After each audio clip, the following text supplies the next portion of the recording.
From EPAWA Weather Consulting, headquartered in Worth Whitehall, Pennsylvania, this is Weather Weeklies, an informative video of the ins and outs of weather that affect you most in the EPAWA coverage area. The thoughts and opinions expressed in this video are those of the forecaster alone and may not reflect those of the staff of EPAWA Weather Consulting LLC as a whole, nor its constituents. Now, without further ado, here is meteorologist Bobby Martrich with Weather Weeklies. Good Sunday morning to you. Another edition of Weather Weeklies for Sunday, February 16th, and we're seeing much of the same going forward here through the end of this month. And we had the Longrange updated on Friday, which detailed that a lot of people were directed to read the information because it's not just looking at the chart. The chart that we put up here every single week will look like this.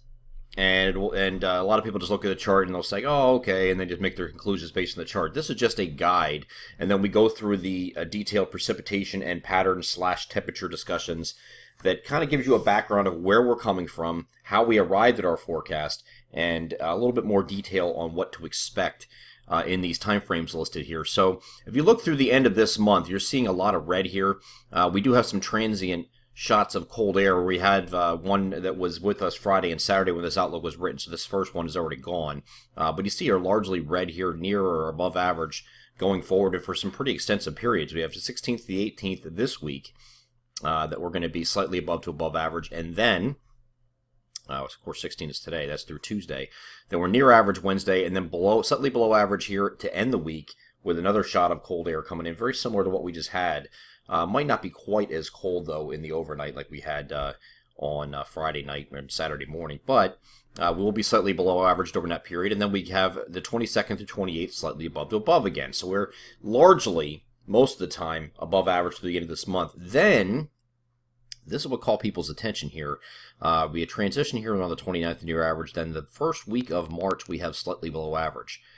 I'm going to tell you in this video, just like I did in this in the long range on Friday, that if you're going to have a last gasp hope for anything this winter at all that is going to be meaningful in the snowfall department, it is going to occur in this window right here, and that's it.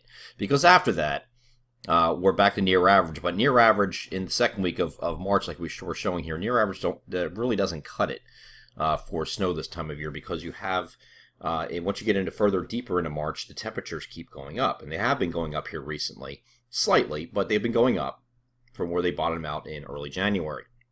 So we're now going up in normal highs and lows, and by the time we get to the second week of March, it's even that much more difficult. Not impossible. We've had snow in the past and it's not impossible that you can't get something in this window here the second week, but chances are pretty low. Your best chance is going to be during that first week when we're having the slightly below average temperatures in place, and then I think once we get closer to the middle of the month, we are slightly below average and not looking back at that point. So if you're going to have a window of something, and that's a big if, this is not something that's being forecast right now because that is indeterminable at this range, of course, but you do have slightly below average temperatures to work with. So we're going to talk about that here in the outlook here in this Weather Weeklies video. Of course, we have a cold front coming through here on Tuesday. That's mostly rain. It could start off as some wintry mix type stuff here, kind of like we had in some previous events.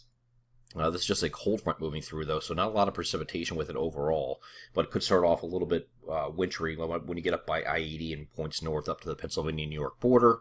So we'll talk about that here today. This first storm signal, we have storm signals listed here, the rest of the outlook, because really we take it a step back in precipitation in terms of frequency of events, so we're actually getting some breaks in between. They're 3-4 days long of not getting anything. So, and this is one we're in right now, and although it is has been cold, it still has been dry since our last system moved through. But this first storm signal, we said most guidance keeps it southeast, and it's expected it's going to stay southeast, and that is still the case today. So I don't expect this storm signal to come to fruition, this one here. There will be a storm there, just too far southeast to affect our region locally. We have another storm signal listed in the 26th through 27th time frame. This might be extended to the 28th here. We'll see how that plays out as far as timing goes. But this storm signal coming in here is looking like an overrunning event, very familiar like we've had this year, where it might start off wintry and then goes over to rain as it cuts to the west of the region. The additional storm signals that are not shown yet, and I can't show you any pictures of them because the ensembles don't go that far. But we do have this opportunity during this week of the 1st and 7th of March, first week of March, to see something a little bit more impactful if things are timed just right with this cold signal coming in here in between the 1st and the 7th. Okay, so February as a whole is going to finish well above average. We know that. Precipitation is still going to be like near to slightly above average, and then snowfall is going to be below average for most of us, or non-existent for most of us, and then near average for the far northern areas closest to the New York-Pennsylvania border, where they've had some snow this month. We'll have some more overrunning through the end of the month. And then March, we are near to slightly above average temperatures. We're going to keep near average snowfall in there for now, just because of that first week and possibility for something last gasp in the March snow. And you don't have to get much in March here. This is what normals are in March. I updated this chart from last week that had January, February snow to now February, March. Of course, these were well below average here in February, and we don't expect these to change much. Okay, as far as March snow here, you see a big drop off of what average is for a lot of these locations, except for far interior. Wilkes-Barre still expected to get 9 inches in the month of March. This can still be attained. And if it's going to happen, it's going to happen that first week of March, most likely. Here is the examining the temperature periods going forward. And this is a look at starting off this Tuesday. Then this is leading up to a cold shot coming in at the end of the week. This is a transient cold shot, just like the last one. This is a 2 days worth of cold coming in here Thursday and Friday of this week. So this takes you from basically Monday, which is slightly above average, and it shows the progression of temperatures throughout the week, where we stay on the milder side until the end of the week, until Wednesday. We have that cold front come through, and then we have the slightly below average temperatures coming in here for Thursday and Friday. So that takes you up to that point. From that point onward, though, once that transient shot leaves, the 2 days worth of cold, you get back into slightly above average temperatures again. And this goes all the way through the end of the period here, goes through next Friday. So next week's going to be warm. Actually, next weekend is going to start turning warmer, and then we get into next week. It's going to, all the way through Friday, will be warm. Actually, Friday will be your transition day, okay, as the cold front comes through. All right, and then as you see at the end of the run here, as we get to the end of the run here, I'm going to let this play out again just so we can get to the end here. You see all this cold out here in the west? Look what this is doing. It's starting to build east with time. It's going to follow this warmth out, okay, and this goes all the way up until the 28th of February. So the 29th is our transition day, and then look at March 1st and 2nd, okay? Right behind that, it works its way eastward, and you have cold enveloping most of the country here, and this is slightly below average temperatures that we're expecting, not only for the 1st and 2nd, which is shown here, because it runs out of range. I can't show you the rest, but there's methodology we use that goes beyond what just an ensemble can do, which only goes 15 days, that would suggest it goes through the first week of March and holds. So if you're going to have something that's going to be wintry, and I don't mean just a couple flurries or snow showers. I'm talking about something that could be a little bit more impactful. It likely comes during this week of first week of March, and I think that's your last chance for something that is going to be impactful for more of the region, not just maybe far north and northwest areas. Okay, so there's an opportunity there. Does it mean it's going to happen? No, it doesn't. But first step in getting a winter storm of any kind is getting the cold in place. And we could still have that here in the first week of March. March is not impossible to get snow. We've seen that over the last couple of years. March has been very fruitful for us with snowfall, okay, and has saved some winter outlooks from some people that had, it was below average going up for the whole winter, going up until March, and then all of a sudden it turned around and there was some pretty good snow. It can certainly happen. But the good thing about March is you're dealing with a sun angle aspect at that point where you can get snow and you can get some bigger snows, but it doesn't last long. So you're not sitting here holding on to a snowpack for weeks and weeks and weeks, like if this would happen in late December, early January, something like that, where it just sticks around for, weeks and if not months.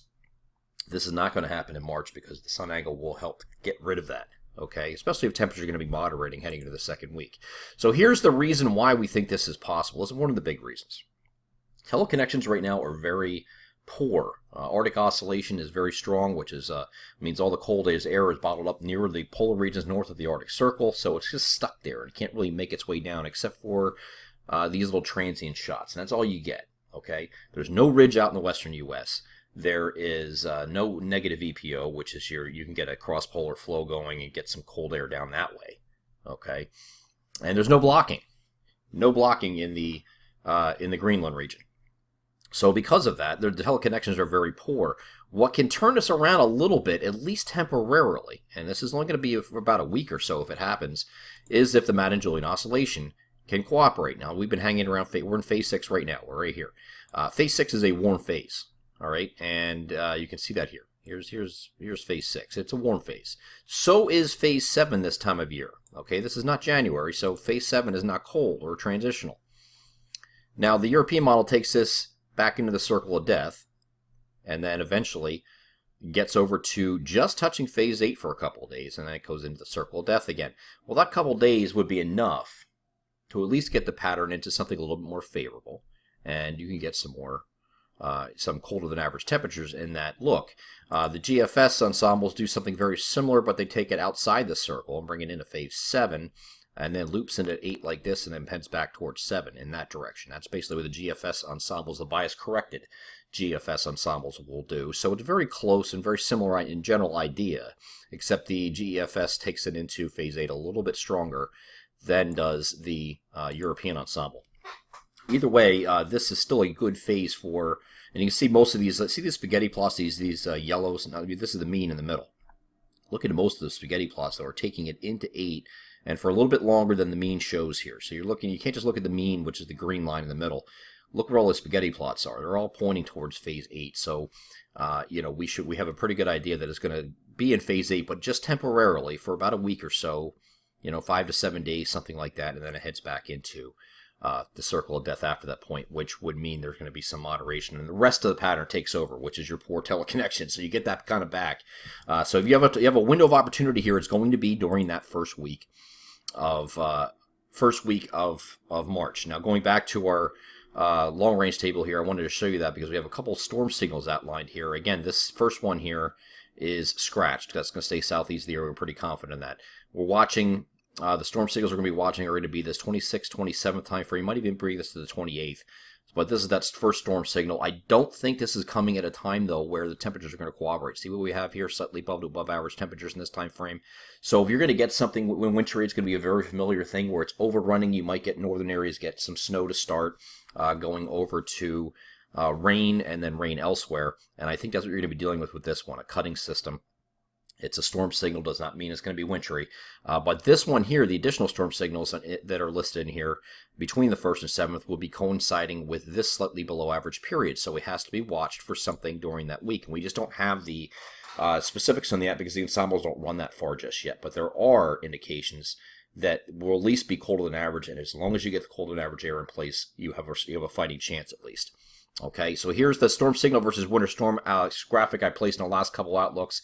Because there's still people that are confused on what a storm signal is, and I see this all over social media, not just on our social media, but I see people sharing things, and, we see comments of other things, other businesses sharing things and things like that, and just do not grasp the concept of storm signal versus winter storm, and think we're calling for a winter storm when we're not. Storm signal indicates a favorable period for storm development, and that's it. That's all it is, okay? It's a track precipitation types, amounts are variable, and are handled on a shorter-term basis. And no storm signal guarantees a direct hit from a storm or a winter storm. Because that 21st, 22nd system is staying further southeast, it's still a signal. There's still a storm there, but we're not going to be impacted by that. The one in the 26th, 27th time frame probably is an overrunning thing where it's may start off north, overrunning snow, ice, whatever, and then going over to rain. So again, doesn't mean you're going to have a big winter storm. I think the best chance we actually have of anything to happen is during that first week of March, but still, that's no guarantee of anything to happen just yet. It's just if there's something that's going to happen, it's going to happen in that window. That's all I can tell you about it, because there's really no other graphics I can show you at that point because they're not in range. Here's that system Tuesday, just a cold front passage, but it does show far northern areas, I-80 northbound. Looking at Tuesday morning, maybe starting off as a little bit of snow or ice, going over to showers, just showers, rain showers further south. That's our Tuesday system. And then we have a long break because that 21st, 22nd system is probably going to stay southeast of the region. And then here is the 26th, 27th time frame. And you can see this is showing an overrunning situation here on the GFS. This does go far enough, and this will change around a little bit. So it still has to be monitored. But we do have some overrunning precipitation starting off as snow and ice and then going over to rain in this situation because it is coming at a time when we expect the temperatures to be a little bit milder yet. It's not until the transition period comes right around the 29th after this system passes, and then we are below average heading into the first week of March, most likely. So to summarize, temperatures are going to remain above average in February for the rest of the month, but there will be some transient colder windows. One we just had. There's another one here at the end of next week, but then we go largely above average before that and after that through the end of the month. Several storm signals exist going forward and must be timed perfectly to produce snow through the end of February. But then you have a tight 1 week window, March 1st to 7th, to produce a last gasp winter storm threat. If something's going to happen this winter at all, that we're going to remember this winter by, that say, hey, well, at least we got one, that would happen in here. Okay? Again, big if, not a guarantee. We'll see how this works out, but the first step to this is getting the cold air in place. And I think because of the MJO projection, the progression of such, it should allow for at least the potential for that here in that first week. But I think that's your only window right there, is really that first week of March. Is it possible it bleeds a little longer than that, maybe to the 9th, 10th, something like that? Maybe, but I wouldn't hold my breath, just because of the MJO progression. Looks like it's going to collapse in the circle of death after that, so your chances are going to be limited most likely to that first week, and that's it. But either way, by the time we get to the middle of the month, it looks like we're turning on the jets to spring and not looking back. I'm EPAWA meteorologist Bobby Marchus. That is this edition of Weather Weeklies for Sunday, February 16th. Join us again next week. We'll hopefully have a better idea about this 1st to 7th period here of March, and maybe be able to show you some actual storm signals, since the ensembles will be in range at that point. And of course, we'll cover that in the daily forecast videos going forward, in the long range again that we update next Friday as well. Take care.